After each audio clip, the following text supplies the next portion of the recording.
Don Tomás de Santa Cruz Caicedo, alférez real. Jorge Caicedo Santa Cruz.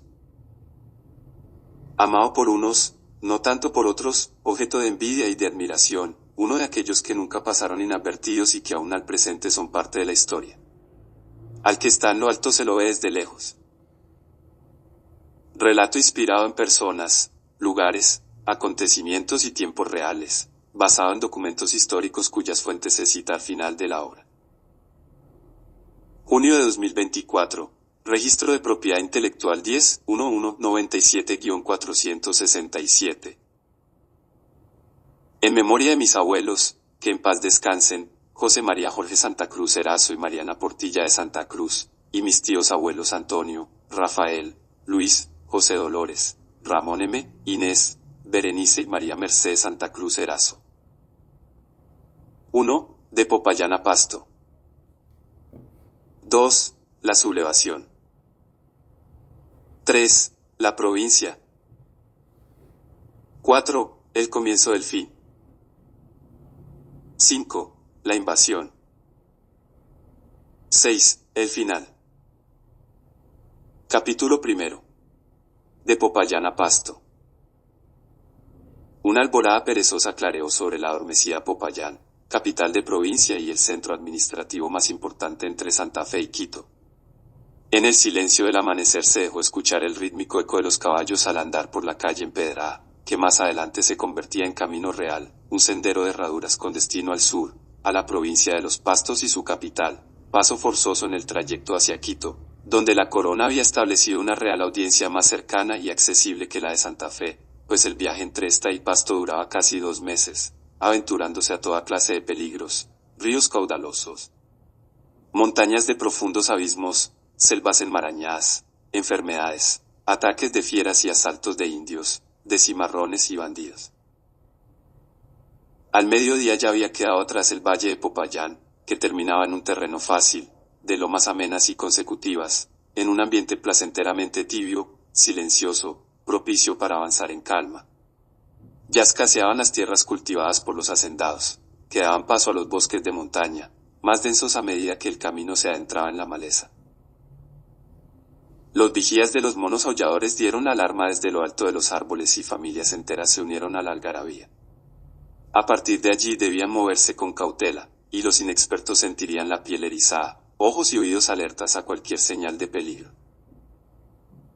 Avanzaban despacio, uno detrás de otro, caballos y mulas al paso, con las orejas erguidas, los ojos muy abiertos, las narices henchidas y los belfos temblorosos.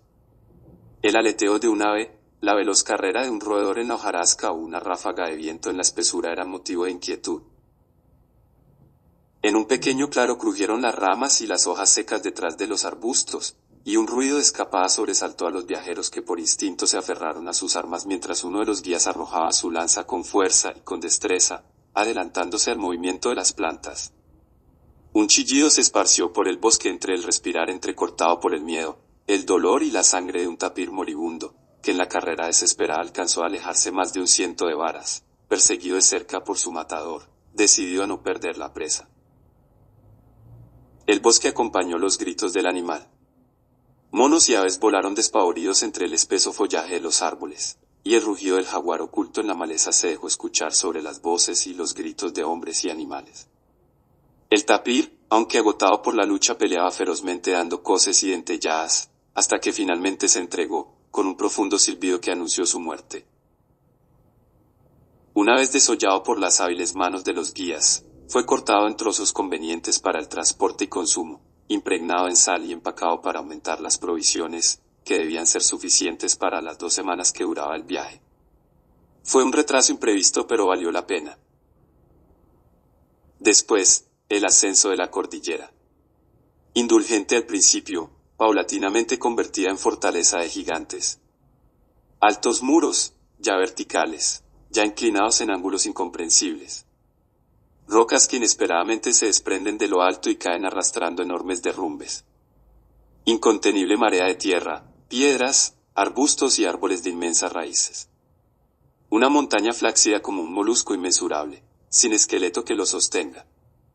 Y así por días hasta que la barrera se abre abruptamente, interrumpida por el valle del Patía, caluroso y reseco, hermoseaba a lo largo por el río que le da su nombre y corre entre cañones, selvas de anchas playas, arena, rocas o arcilla, escaso una mínima parte del año, caudaloso y arriesgado cuando es época de lluvia en las montañas. Un trayecto repleto de peligros, no solo por el cruce inseguro de las aguas sino por los frecuentes asaltos de los cimarrones, enfermedades tropicales como la malaria y el paludismo, insolación, ataques del temible jaguar o de enormes boas constrictoras, mordeduras de serpientes venenosas, gusanos de cerdas letales como los coloridos apambicos, alacranes y arañas, o intoxicación por el consumo de alimentos y agua en mal estado debido al calor y la lentitud de la marcha, que solían llevar hasta la muerte a muchos de los viajeros que transitaban esa ruta. Luego las montañas se retuercen para formar el indomable nudo de los pastos.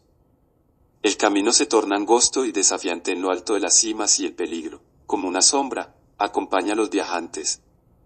A menudo se sabía de accidentes por derrumbamiento de hombres y de bestias con sus respectivas cargas, ya fueran personas, mercancías o bienes para el hogar.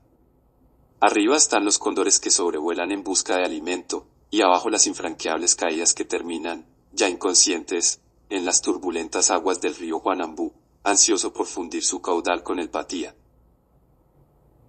Tras varias jornadas de lento y fatigoso avance, los montes se suavizan y el paisaje se torna sereno.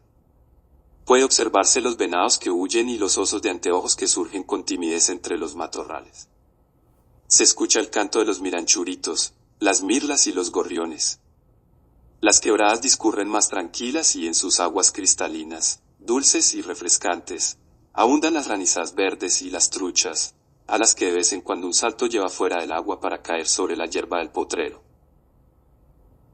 Los escasos campesinos y habitantes de los poblados y casas dispersas a lo largo del camino los miraron pasar, unos desde los umbrales de sus chozas, otros a lo lejos disimulados en las rocas o los matorrales, temerosos y desconfiados. Los forasteros armados nunca eran gente buena. 15 días después de una extenuante travesía, una afortunada tarde llegaron, para su regocijo, a la hacienda de Aranda, desde donde se vislumbra como en una postal el valle de Pasto. Desmontaron alegres y cansados, con la gratitud de saber que había finalizado el recorrido. Estiraron los brazos y las piernas entumecidas, para atender primero a las cabalgaduras y las mulas cargadas de vituallas. El tiempo se detuvo mientras encendían rústicos tabacos liados a mano y entre espirales de humo silencioso observaron el paisaje que al costado occidental se revelaba a sus pies.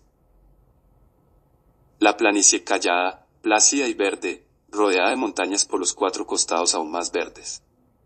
Alrededor, pueblitos de indios con sus humildes chozas de barro y paja, pequeñas parcelas familiares de múltiples colores sembradas de productos de pan coger, cebolla, papa, batata, boyocos, habas, repollo, lechuga, calabazas, trigo, cebada, maíz, rábano y zanahoria. El clarísimo río bordeado por cipreses y sauces llorones que rodeaba por oriente un poblado en temprano crecimiento, pues en el censo llevado a cabo 4 años antes Pasto contaba tan solo con 4.412 habitantes. Los gélidos riachuelos que descendían de las montañas esquivando rocas y árboles de eucalipto para sumarse al frío cauce del río de Pasto. La calle real, que se adentraba en el caserío dividiéndolo en a la izquierda y a la derecha de la gran plaza de tierra, polvorienta en verano y una cocha de barro en el invierno, un claro entre las casas de gruesos muros de tapial, barro pisado por indios, revuelto con tamo, la paja sobrante del trigo y la cebada, sobre una base y alma de piedras, fuertes vigas de eucalipto, abundante en los alrededores, y techos de teja o de paja, construidas para resistir el paso del tiempo a pesar de los temblores, erupciones, y cuando menos el peso de 3 generaciones como abuelos, hijos y nietos. Eran casas grandes, con suficientes habitaciones para dar cabida a familias numerosas como era la costumbre. Cuartos amplios y muy altos, un oscuro y misterioso soberano, prohibido para menores porque hacía el oficio de alacena de granos y ahumador de la carne, así como bodega donde se guardaba cueros de res y de ovejas, cabrestos, petacas y baúles que serían usados para los viajes. Y también estaba el cuarto oscuro, lugar tenebroso para los chicos necios, que en realidad albergaba herramientas, muebles en desuso y objetos de por si acaso se ofrece alguna vez. Las residencias de familias importantes contaban con oratorio, Una pequeña capilla familiar en donde solía celebrarse misa y otros sacramentos, siempre adornada con las mejores flores, frescas y olorosas. Se apreciaba los jardines adornados con rosas, violetas, azalias, pensamientos y geranios.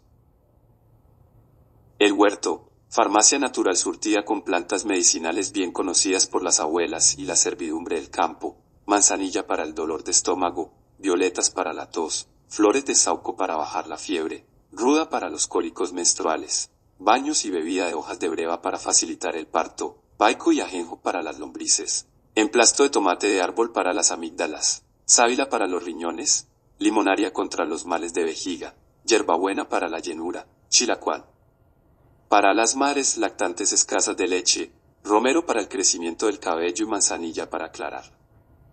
Los frondosos árboles de brevas, duraznos, reina Claudias y de capulí, dulce señuelo para hijos y nietos trepadores de árboles.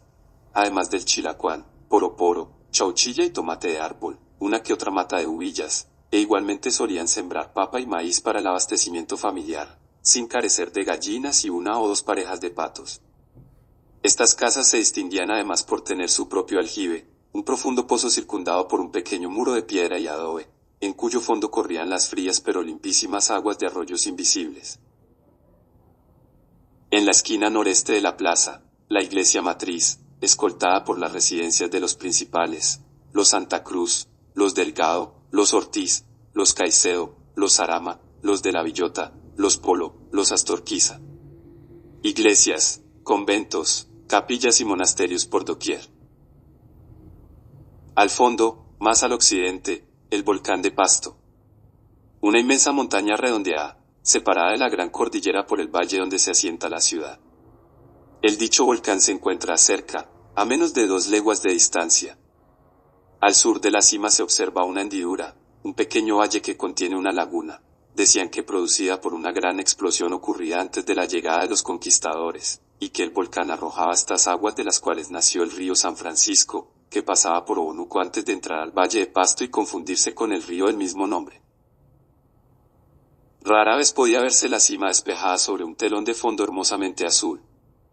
Por lo general permanecía oculta detrás de una nube que parecía eterna y a veces amanecía nevado, como cubierto con un turbante blanco que advertía a propios y extraños acerca del frío insoportable en las alturas, cuya crudeza se alcanzaba a sentir en Pasto obligando tanto a ricos como pobres a protegerse con abrigadas ruanas de lana. Los adultos recordaban que 20 años atrás, en 1760, había explotado con tal violencia que desde la ciudad se veían las llamaradas, y por el cráter lanzaba piedras encendidas que volaron hasta Pasto y muchas que rodaban por la montaña incendiando la vegetación que encontraban a su paso, y llegaron hasta las casas con techos pajizos que fueron consumidas por el fuego.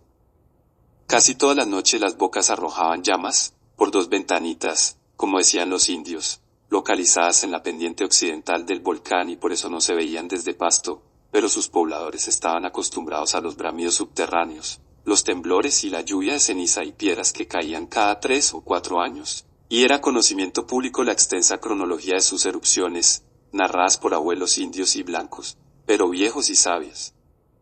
Y en una tierra cristiana como ninguna otra, la fe y sus creencias eran suficientes para apaciguar con rezos y procesiones a la naturaleza y su temible montaña vecina.